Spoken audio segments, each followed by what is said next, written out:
Imagine waking up one morning and realizing that an entire year of your life had vanished, not because of an accident, but because your own brain quietly decided those memories were no longer worth keeping. The unsettling truth is that this isn't a malfunction. It's exactly what your brain was designed to do. Most of us think of memory as a giant storage room. We imagine every birthday, every conversation, every embarrassing mistake, and every joyful moment sitting somewhere inside our minds, waiting to be retrieved. But neuroscience tells a very different story. Your brain isn't a camera. It isn't a hard drive. It's an editor. Every second of every day, it chooses what deserves to survive and what should disappear forever. At first, that sounds frightening.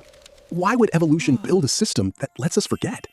Wouldn't perfect memory make us smarter, safer, and better prepared for life? Surprisingly, the answer appears to be no. In fact, forgetting may be one of the greatest advantages humans have ever evolved. Every second, your senses are overwhelmed with information. The color of the walls around you, the pressure of your clothes against your skin, the countless sounds blending into the background. If your brain preserved every tiny detail forever, it would quickly drown in its own data. Instead, it filters almost everything before it ever becomes a memory. Most experiences vanish within moments because they were never truly stored in the first place. This process begins deep inside the brain, where a structure called the hippocampus acts less like a warehouse and more like a temporary sorting station. New experiences arrive there constantly. Some are strengthened through repetition, emotion, or meaning. Most quietly fade away.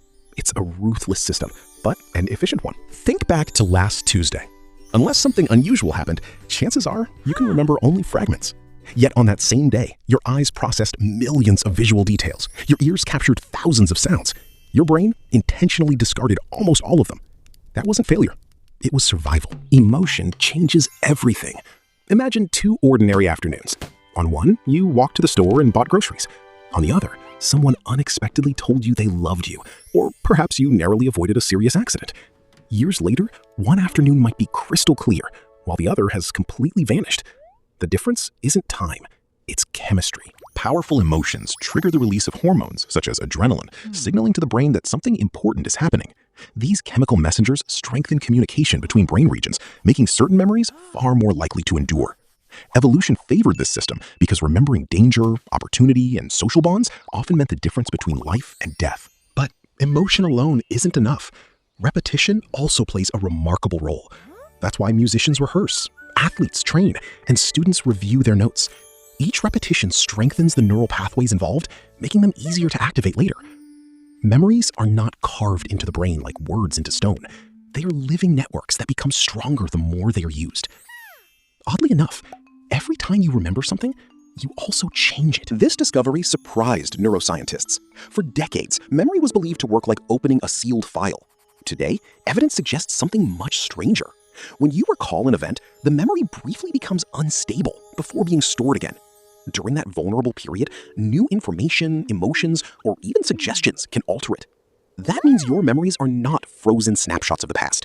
They are constantly being rewritten. This helps explain why eyewitness testimony can sometimes be unreliable. Two honest people can witness the same event and later remember it differently. Not because either is lying, but because memory reconstructs rather than simply replays the past. Each recollection is influenced by later experiences, expectations, and beliefs. The strange part is that your brain often fills missing pieces without asking permission. Imagine reading a sentence with a few missing words.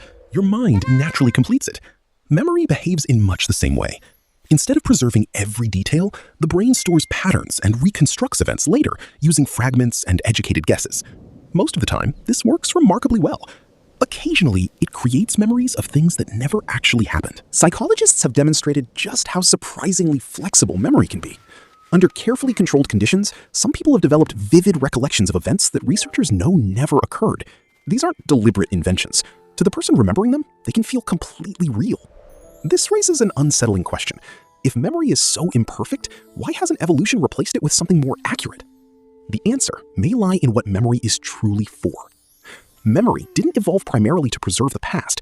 It evolved to prepare us for the future. Your ancestors didn't need perfect records of every leaf they stepped on. They needed to recognize dangerous animals, remember safe water sources, identify trustworthy people, and predict what might happen next. A flexible memory capable of extracting patterns often proved more valuable than an exact recording of every detail. In other words, your brain cares less about what happened and more about what might happen again. This becomes especially important when facing uncertainty. Humans constantly use past experiences to simulate future possibilities. Before making a difficult decision, your brain silently searches through previous situations, looking for similarities. The goal isn't nostalgia, it's prediction. That ability may have played a profound role in humanity's success. While you rest, your brain remains astonishingly active. During certain stages of sleep, particularly slow-wave sleep and REM sleep, recently formed memories are reorganized. Some become stronger, others fade. Scientists believe this nighttime process helps integrate important experiences with existing knowledge, while clearing away information that no longer serves a useful purpose. It's almost as though each night, your brain quietly asks itself a question. What should I keep? And what can I let go? Without this ongoing maintenance, learning itself becomes more difficult. Studies suggest that healthy sleep improves memory consolidation, while chronic sleep deprivation weakens it. The brain doesn't simply need time awake to learn. It also needs time asleep to decide what learning should remain. A small number of people possess an extraordinary ability known as highly superior autobiographical memory. They can recall astonishing details from countless days across their lives. Ask them about a date years ago, and they may describe the weather, conversations, or what they ate. At first glance, this seems like a superpower. Grief offers a powerful example. Immediately after losing someone we love, memories often feel overwhelming. Small reminders trigger intense emotion. Over time, the facts usually remain, but the emotional intensity often softens. The memory changes without disappearing entirely. This isn't betrayal. It's one of the brain's ways of allowing life to continue. Even childhood reveals memory's mysterious nature. Most adults remember almost nothing from the first few years of life, a phenomenon known as childhood amnesia. Scientists continue to investigate why. One leading explanation involves the developing hippocampus and the rapid changes occurring in the young brain. Another suggests that before language fully develops, experiences may be stored differently, making later retrieval difficult. Whatever the reason, nearly everyone's earliest years remain hidden behind an invisible curtain. And yet, those forgotten experiences may still shape us. So, the next time you struggle to remember a name, forget where you left your keys, or realize an ordinary day has already faded into obscurity, remember that forgetting is not simply the absence of memory. It is one of the hidden processes that makes memory itself possible. The mind is not trying to preserve every page of your life. It is quietly rewriting the story into something useful enough to carry forward, proving that who we become depends just as much on what we forget as on what we remember.